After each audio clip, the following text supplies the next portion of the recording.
বিসমিল্লাহির রহমানির রহিম। আমাদের সৃষ্টিকর্তা মহান আল্লাহ আমাদেরকে সৃষ্টি করেছেন উনার কাজ করার জন্য, উনাকে স্মরণ করার জন্য, উনাকে মনে রাখার জন্য ও সমাজে ভালো কাজ করার জন্য। মানুষ হিসাবে উনি খুব দয়া মায়া করে আমাদেরকে সৃষ্টি করেছেন। আমরা সেই মানুষ। আজকে জগতে আমরা কি করতেছি এর হিসাব কিতাব আবার উনি আমাদের নেবে। তবে উনি আমাদের পিছনে আবার কিছু দলিল, কোরআন, হাদিস, আমার নবী কি বলছেন, এইসব যদি আমরা একটু বুঝা চলতে পারি, মনে রাখতে পারি, বা আমরা যদি বাবা মার খেদমত করতে পারি, ছেলে মেয়ের, স্ত্রী, বাবা মার ভালোভাবে খেদমত করতে পারি, যার যার সমর্থ আছে। আমার কিছু সমর্থ না থাকলেও আমি মুখের ভালোবাসা দিয়া আদর সিনেমাগুলো যদি খুশি রাখতে পারি, তাহলে আমার অনেক সোয়াবের ভাগ্য হওয়া যাবে আল্লাহর পক্ষে থেকে। এটা আসলে আল্লাহ রসুলের কথা। যাই হোক, আমরা আজকে যে গল্পটা, আমি যে যুদ্ধের সেন্টারে গেছি, ট্রেনিং সেন্টারে, সেই মেঘালয় পাহাড়ের কাছে আমাদের ট্রেনিং শুরু। এখন সেই ট্রেনিং যে সেই যে পাহাড়ের উপরে উঠা নামা, মনে করেন যে প্রায় 1000 ফুট উচ্চতার সেই পাহাড়, এটার উপরে উঠা নামা ধরে ধরে এই ছোটো ছোটো করে কোথাও দাগ কাইটা দিচ্ছে, এটাতে পাড়ায় পাড়ায়, কিন্তু সিটা সিটা বৃষ্টি পড়তেছে, স্লিপ করলে একটা আপনি শেষ।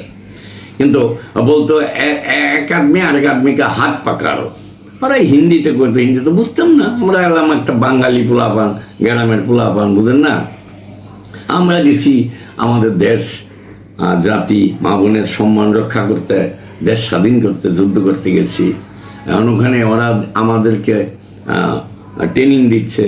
ওরা হলো হিন্দি ভাষা কয়, ইংলিশ কয়, আমরা তো ইংলিশ বুঝি না, মূর্খ মানুষ, হিন্দিও বুঝি না, মুখের দিকে তাকায় থাকি, এরকম করে করে চলছি। যাই হোক, ওই পাহাড়ের উপরে মনে করেন ট্রেনিং সেন্টার, আমাদের একটা করে ট্রেনিং সেন্টার। এই ট্রেনিং সেন্টারে মনে করেন যে এই 30 জন, একটা প্লাটন 40 জনের মতো, একজন উস্তাদ। আমাদের উস্তাদের নাম ছিল রামগোয়ার মারোয়ারি। ও কথা বললেই আমরা হাইসা ফেলাইতাম। ওর চেহারাটাও ছিল একটু চার্লি ধরনের। ওই যে আমাদের বাংলাদেশে ওই সিনেমা টিনেমা করতো যে খানজনল, ওই রকম একটা চেহারা ছিল। যার মানে ওই ওই যে মাথা চুলে রাখতো, এনে কটা চুল গিরাতে রাখতো, আর ওর চেহারাটা মিলাইয়া ওর দিকে তাকাইলেই কেমন যেন একটা হাসি পাইতো। হাসলে কি করতো, হাসতো, কেউ হাসতো, তার মানে হাসি কে লিগে এটা জিজ্ঞাসা করতো। তো যাক, এইভাবে আমাদেরকে যখন ট্রেনিং শুরু হয়ে গেল, তা আমরা একটা আশাবাদী যে যাক ট্রেনিংটা হইলো। আমাদেরকে ওই হয়তো দেখা গেছে 3 ঘন্টা ট্রেনিং বা 4 ঘন্টা, 8টার থেকে 12টা পর্যন্ত বুঝাইতো। প্রাথমিক অবস্থায় বুঝাইতো যে কিভাবে চলাফেরা করা লাগবে, কিভাবে রাস্তায় যাওয়া লাগবে, রেকি করা লাগবে, এম্বুশ করা লাগবে, ওপি ডিউটি করা লাগবে, এইসব সম্বন্ধে বুঝাইতো। আবার একটা অস্ত্র সম্বন্ধে বুঝাইতো রেগুলার। এইভাবে আমাদের ট্রেনিংগুলো শুরু হয়ে গেল। তো ওই মনে করেন যে একটা অস্ত্র, রাইফেল, 4 মার্ক রাইফেল প্রথম দিল আমাদেরকে, দিয়ে বুঝাইলো এটা কি, এটার নাম কি, আমাদেরকে বুঝাইতো নাম রাইফেল।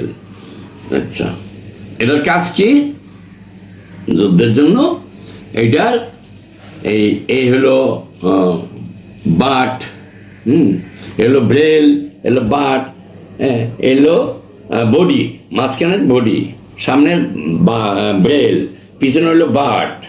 3 ভাগে বিভক্ত রাইফেল। মাঝখানে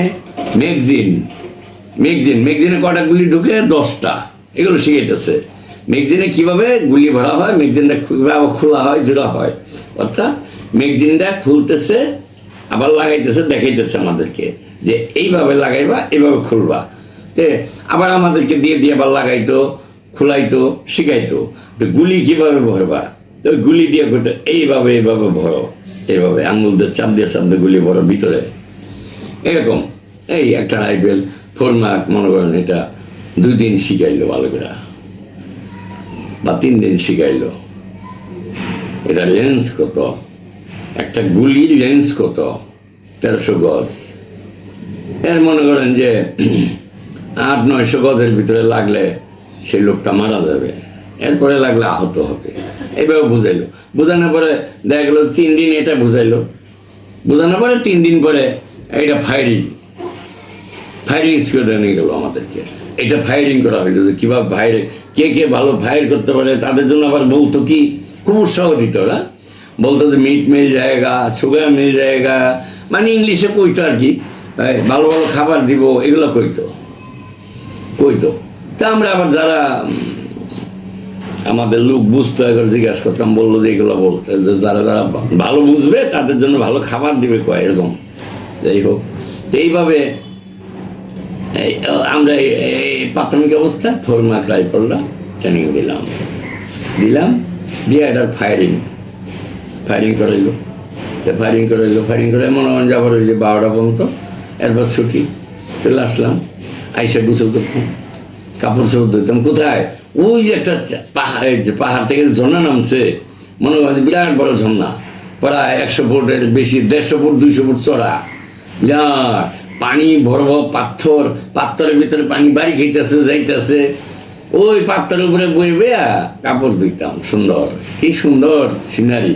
তখন তো মোবাইল যুগ ছিল না, থাকলে এগুলো উঠায় রাখা যাইতো, কিন্তু খুব ভালো লাগতো ওগুলো। আবার মার কথা মনে হইতো, যখন মার কথা মনে হইতো তো মনটা খারাপ হইতো। আবার কইতাম না, মা বলছে ইসলাম তুমি কিন্তু যুদ্ধ করতে যাচ্ছ, তুমি কিন্তু পিছপা হইবা না। তো অনেকে অনেক কাজ করছে, অনেক দিকে ভাইয়ে গেছিল, করছিল, কিন্তু আমি ওই যে আমার মার কথায় আমি আর মোর কোথাও যাবো না, কেন আমার মা নিষেধ করছে। আমার মা বলছে যুদ্ধ করতে, যুদ্ধের জন্য আমার প্রস্তুতি নিতে হবে। এইভাবে মনে হয় যে আমাদের ট্রেনিং চললো। ওখানে একটা জিনিস হয়েছিল, আমরা যখন ওখানে জন্নাতে গোসল করতাম, তো ওই দেশে ওই যে পাহাড় এলাকায়, পাহাড়ের উপরে একটা জাতি বাস করতো, জঙ্গলি, গারো জাতি হলো ওরা জঙ্গলির মতো পোশাক পরতো, কানে ভিতরে বড় বড় রিং, এরপরে একটা বেল থাকতো, চামড়া বেল মাজায়, ওই চামড়া বেলের ভিতরে 3-4টা করে যন্ত্র থাকতো। যন্ত্র মানে চাকু, খড়কি, বিভিন্ন রকমের বেকা তেড়া, এই চামড়া কভারের ভিতরে ঢুকে লাগতো ওরা, কেন তো জানোয়ারের সাথে বাস করে। ওই যে পাহাড়ের উপরে মানে গভীর জঙ্গল, ওগুলোর ভিতরে জানোয়ার থাকে বেশি। আর ওদের ঘরগুলো দেখছি তিনাত উঁচা করে বাসা, এইরকম মোটা খুঁড়ি দিয়া, সেই খুঁড়ির উপরে মাছ এই পাটাতন দিয়ে পরে ঘর করে উপরে, যেন জানোয়ার টানোয়ার ঘরের ভিতরে না যেতে পারে, উঁচা করে দেয় ঘর। একটা সিঁড়ি থাকে, আলগা সিঁড়ি কাঠের, ওরা ঘরের ভিতরে ঢুকার পর আবার সিঁড়িটা টাইনে উঠায় রাখে, যখন নামে সকালে তখন আবার নিচে নামায় লয়। এইভাবে ওরা বাস করে, জঙ্গলি জাত, যদিও গাঢ়, কিন্তু ওদের দেখলে মনে হয় যে এটি জঙ্গলি। যাই হোক, তো ওরা আসতো, আইসা তো বাংলা ভালো করে বলতে পারতো না, একটু বলতো, কেমন বাইজা বুঝা বলতো। তো কইতো যে তোদের এখান থেকে খাসি যাবাই করে, খাসি। আমি বলতাম হ্যাঁ। ওটা মাথা তো তোরা খাস না, ওইটা আমাদেরকে দিলে তোদেরকে অনেক ফল দিব, অনেক ফল।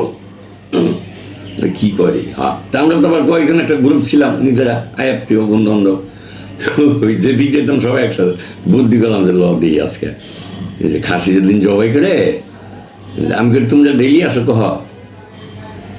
যাই হোক, আরেকদিন খাসি জবাই করছে, তো অনেক খাসি জবাই করতো, কেন ট্রেনিং সেন্টার পড়া 400-500 ছেলে পেলে একসাথে ট্রেনিং হচ্ছে।